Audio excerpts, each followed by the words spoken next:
I'm Naima Fredericks. I graduated last year, and this is my third year project where I looked at the career barriers that are faced by minority ethnic healthcare scientists. So there's a large body of evidence that shows that people in the NHS, staff from minority ethnic backgrounds, have very different lived experiences compared to their white colleagues. So they face more discrimination at work. They are less likely to be successful when applying for promotions and job applications, and they're underrepresented at senior management level and have less access to CPD and further training. And this has an impact on patient quality of care and satisfaction. So in hospitals where discrimination faced by BME staff were high, there was higher patient mortality rates, lower patient satisfaction scores, and higher rates of clinical incidents and errors. And so what my project wanted to look at was how this relates to the healthcare science industry specifically, and what are the barriers faced by minority ethnic scientists, and how this matched or diverged from what leaders in senior management positions who are in decision-making positions, and whether their understanding of the issues and the solutions matched or diverged from what was happening on the ground. So the study had two parts. We collected quantitative data from an online survey, which 54 respondents responded to. And we also had qualitative data from 3 interviews. And we compared the views of junior healthcare scientists, which were at band 7 and below, and lead scientists at band 8 and above. And I'll be using the acronym BME to stand for Black and Minority Ethnic Scientists. In the interviews and the questionnaires, we asked questions that covered those 5 topics, which looked at structural barriers. So the thematic analysis of the interviews came out with 6 key themes. So if we start at the top of the cycle, we found that work environment and feelings of isolation and differential treatment of BME staff compared to their white peers by their managers led to an increased emotional load that was specific for minority ethnic scientists. And this led them to adopt coping mechanisms and behaviors, and all of these things had some negative residual impacts and secondary effects on the BME staff that we interviewed. And then there were things that we identified that were either perpetuating this negative cycle or were a driver of positive change to break the cycle. So the hostile work environment was characterized by isolation felt by minority ethnic scientists, and the 2 participants had quite different reasons for this. So in Jaden's case, his colleague had used explicit racist language towards him, and that caused him to feel unsafe within the team and that environment. Whereas in Maliha's experience, this stemmed from more subtle microaggressions from patients. But in both instances, they had feelings of isolation, they were made to feel other, and that they didn't belong, and that they didn't have access to support from their peers.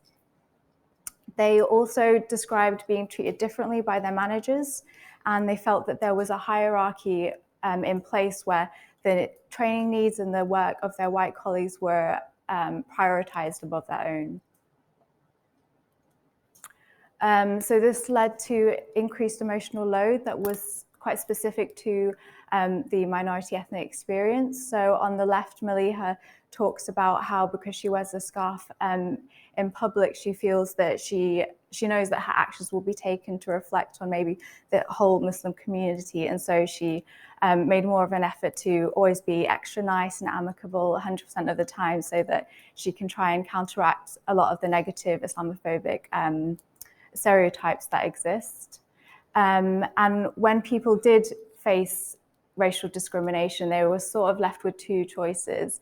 And Maliha dealt with it by sort of minimizing what had happened and justifying the actions to herself to make it easier to accept and have less of an impact on herself.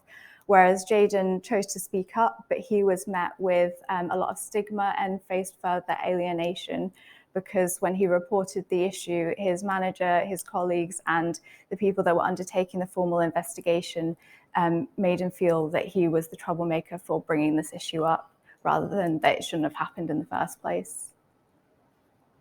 So minority ethnic scientists used a lot of adaptive behaviors consciously and subconsciously.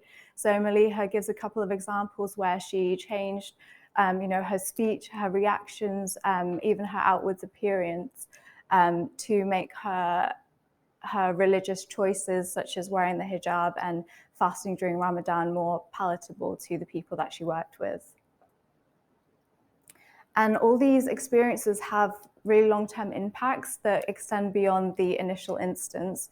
So Jaden talks about how his experience made him doubt everyone and think everyone here is like that, and maybe everyone's a little bit racist. And even when he was taken out of that hostile environment and he'd started working somewhere new, when he found out that his manager said he didn't deserve to go on an extra training course, he immediately thought that maybe it's because his manager also held these negative, hostile views that his previous colleagues had expressed towards him. And I think this is an issue that is quite hard to, or maybe easy to misunderstand or dismiss if you haven't had that lived experience yourself, that loss of your sense of safety and trust in people and systems to do the right thing. And I think this was very apparent in the interview with the lead healthcare scientist from a white background.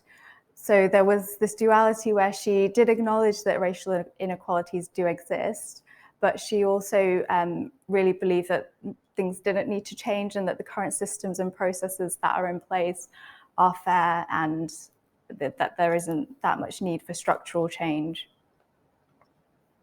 So I just want to draw your attention to the middle quote where she says there's this feeling that BME staff get together and think they don't have the same opportunities, whereas I'd say they absolutely do. And in this phrase, she, in these two sentences, she admits that it's not an isolated situation, and many scientists have experienced this, but also absolves the need for there to be structural change. Sorry. Okay. So that was what was found in the interviews, but the findings from the survey also back that up. So the orange bars are responses from white scientists and blue is from minority ethnic scientists. And the middle column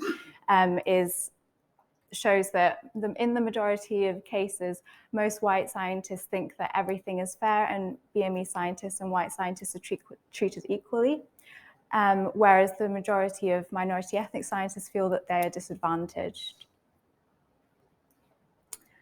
So what can we learn from these people sharing their experiences? So things that did or could have made a positive impact on people's careers were having more transparency and monitoring access to opportunities, having targeted support, more diverse teams, and being open to listening to other people's perspectives. So the recommendations that came out of it for leaders and managers, the main thing was it's not just about attending unconscious bias training, but research has shown that it's most effective if it's reviewed 24 hours before doing any recruitment or interview processes.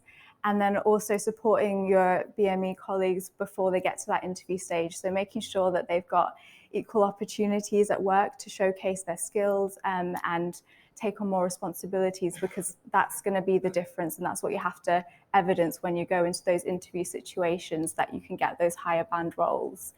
And that can only happen if we're actively monitoring and making these training opportunities transparent. So that's something that's a tangible action that all managers can take, is just monitoring who's had study leave approved, who's gone on CPD courses throughout the year, so that you can identify the people that haven't had those opportunities, and they're the ones that you can perhaps support more in the future. So if you're not a manager, which I think is most of us in the room, there's still lots of things that we can do to improve the experiences of our colleagues and patients. But the biggest thing, I think, is the last one, which is reviewing clinical practice and seeing where your service and your practice is contributing to or addressing healthcare inequalities in your specialism. Thank you.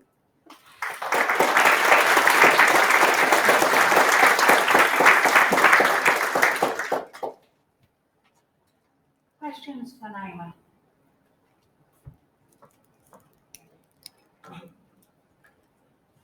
Thank you. Not directly related to your project, but any suggestions how to tackle healthcare inequalities? So yeah, I think that's going to be very specific for the different specialisms. But basically, it's trying to look at your pathway and maybe doing an audit to see if patients from different backgrounds have different outcomes. And then you'd have to look back and see, are there any point within that pathway where there's been a different process of clinical decision making, or or they've received different treatment, and whether that's caused these differential outcomes. So we know in like maternity care, Black women are 5 times more likely to die in labour. And then when that was looked at more deeply, it was because when Black women were saying that something was wrong, they were in pain, they knew that something wasn't right, doctors weren't actioning that quick enough. And by the time they did, it was too late. And then also, I think there's an example in biochemistry, so apologies if there's biochemists that know more about this than me, but when we're looking at kidney function, there's a biomarker called EGFR, which you use a certain correction factor for Black patients, and that overestimates their kidney function. So by the time it's flagged that it's a problem, they've already got stage 4 kidney disease and need a kidney transplant or daily dialysis. So in those instances, there are specific points in that pathway where Black people are treated differently and have negative outcomes because of it. So yeah, that's worth looking at. Other questions? I've got one over here and then I'll come back.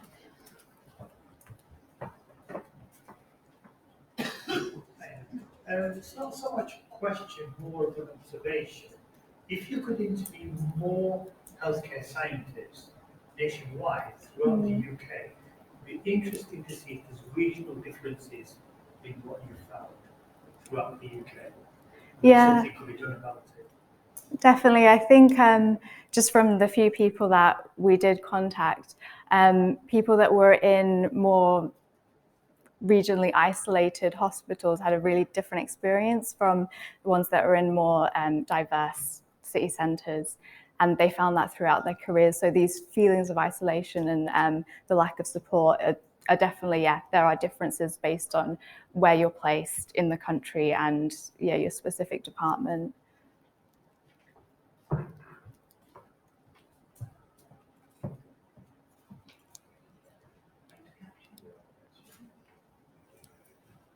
Hi.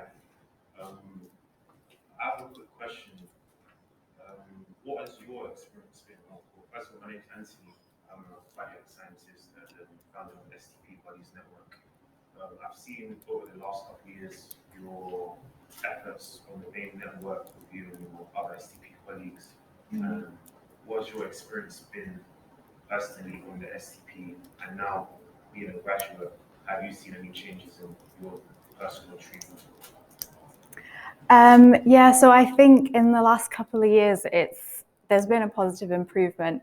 I think people are more happy to talk about it and are more engaged and less scared to have these conversations. And that's the change that we need. We need to destigmatize and normalize discussing these issues, because at the end of the day, it's the patients that are suffering. It's our colleagues that are being treated differently.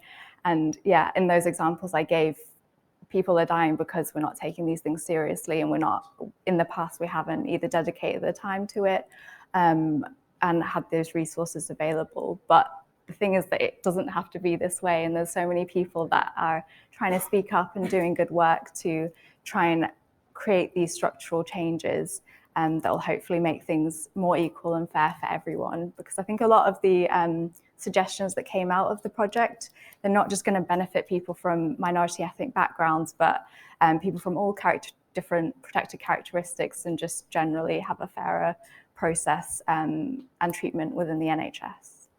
Thank you.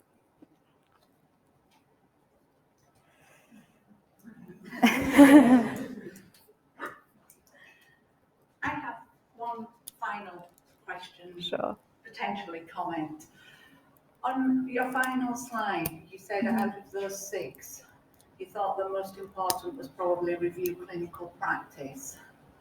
I looked at your slides and I thought the most important was probably actively learning about others' perspectives. Do you think there's a reason why we drew a different conclusion of which was the most important? Yeah, I think I would agree with you to a large extent, because from the interviews, especially the one from the lead scientist from a white background, her perspective only changed. If I go back to her quote. So she admits that initially she thought it's fine, there's no racism, and it was only after she'd done some reverse mentoring with a minority ethnic junior scientist that her views changed and she learned more, and actually she realized that people weren't getting the same opportunities for progression. So I do think you're right, it is really important to just be open to listening to other people's perspectives, and that, you know, applies to our colleagues and our patients. Yeah. Thank you. Thank you very much.